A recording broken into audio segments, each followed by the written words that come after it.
हमारे रिश्ते कुछ हमें बेइंतहा खुशी देते हैं तो कुछ उतना ही गहरा दर्द। कभी सोचा है कि ऐसा क्यों होता है? आज हम एक ऐसी ही कहानी के जरिए इस गुत्थी को सुलझाने की कोशिश करेंगे जो शायद जीवन को देखने का नजरिया ही बदल दे।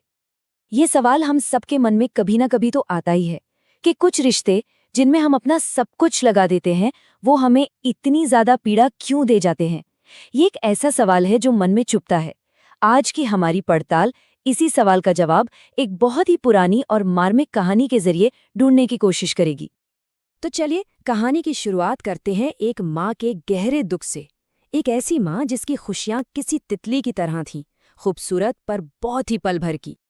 जरा सोच कर देखिए, एक औरत पूरे 20 साल तक एक संतान के लिए इंतजार करती है, रोज प्रार्थना करती है। 20 साल, ये एक बहुत लंबा समय होता है जो उम्मीदों और सपनों से भरा हुआ था, और फिर उसकी प्रार्थना सुन ली जाती है। लेकिन वो 20 साल का लंबा इंतजार, वो सारी उम्मीदें सिर्फ 20 छोटे से दिनों में ही जैसे राख हो गईं। उसके बेटे की सिर्फ 20 दिन बाद ही मृत्यु हो गई। 20 साल का इंतजार और 20 दिन की खुशी, ये एक ऐसा दर्द है जिसकी शायद हम कल्पना भी नहीं कर सकते। अब जाहिर है वो माँ पूरी तरह से बिखर चुकी थी।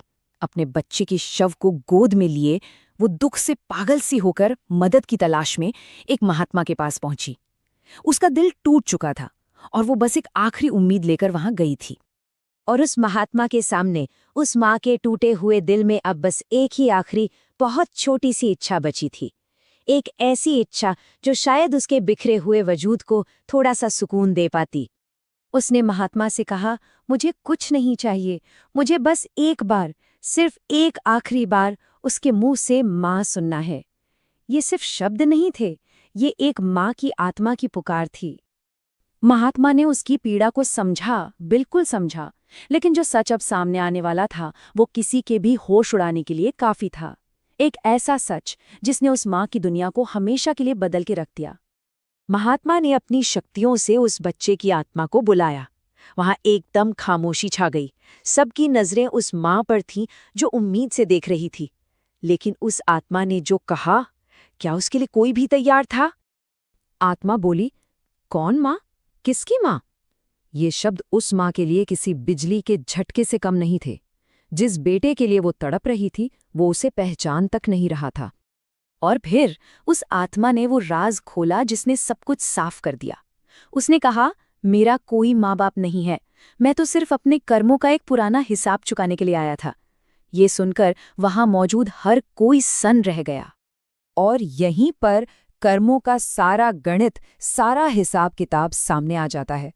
देखिए, एक तरफ है पिछले जन्म की कहानी। आत्मा ने बताया कि तब ये स्त्री उसकी सौतन थी जिसने उसका पति छीनकर उसे बहुत पीड़ा दी थी। और दूसरी तरफ इस जन्म का सच, जहां वो आत्मा उसी दर्द को लौटाने आई थी।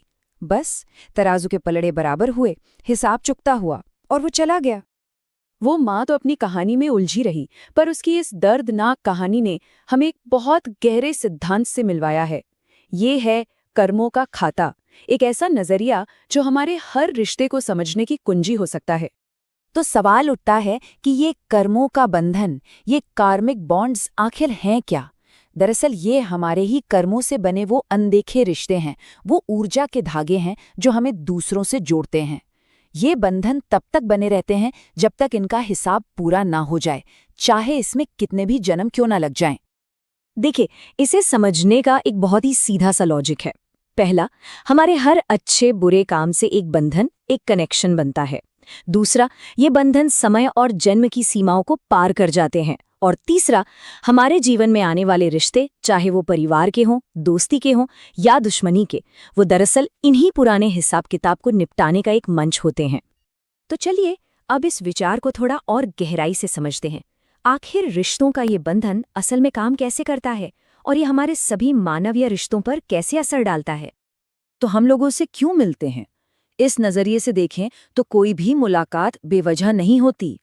हर नया या पुराना रिश्ता असल में एक पुराने खाते को ही आगे बढ़ा रहा है।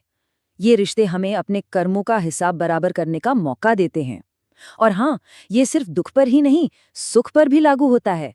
किसी से मिलने वाली बेवजह मदद या प्यार भी किसी पुराने अच्छे कर्म का ही फल हो सकता है। तो मतलब इस पूरी बातचीत का जो निचोड़ है, जो सबसे ज़रूरी बात है, वो ये है कि हमारे जीवन का हर रिश्ता, चाहे वो कितना भी छोटा या बड़ा हो, सुखद हो या दुखद, एक ही मकसद पूरा कर रहा है, हमारे कर्मों के बही खाते को संतुलित करना। और आखिर में ये कहानी और ये सिद्धांत हमें एक सवाल के साथ छोड़ जाते हैं। जीवन में आने वाले रिश्तों के बारे में सोचने पर, उन लोगों के बारे में जो आए और चले गए, क्या हर मुलाकात वाकई एक हिसाब है? इस पर विचार करना बहुत दिलचस्प होगा।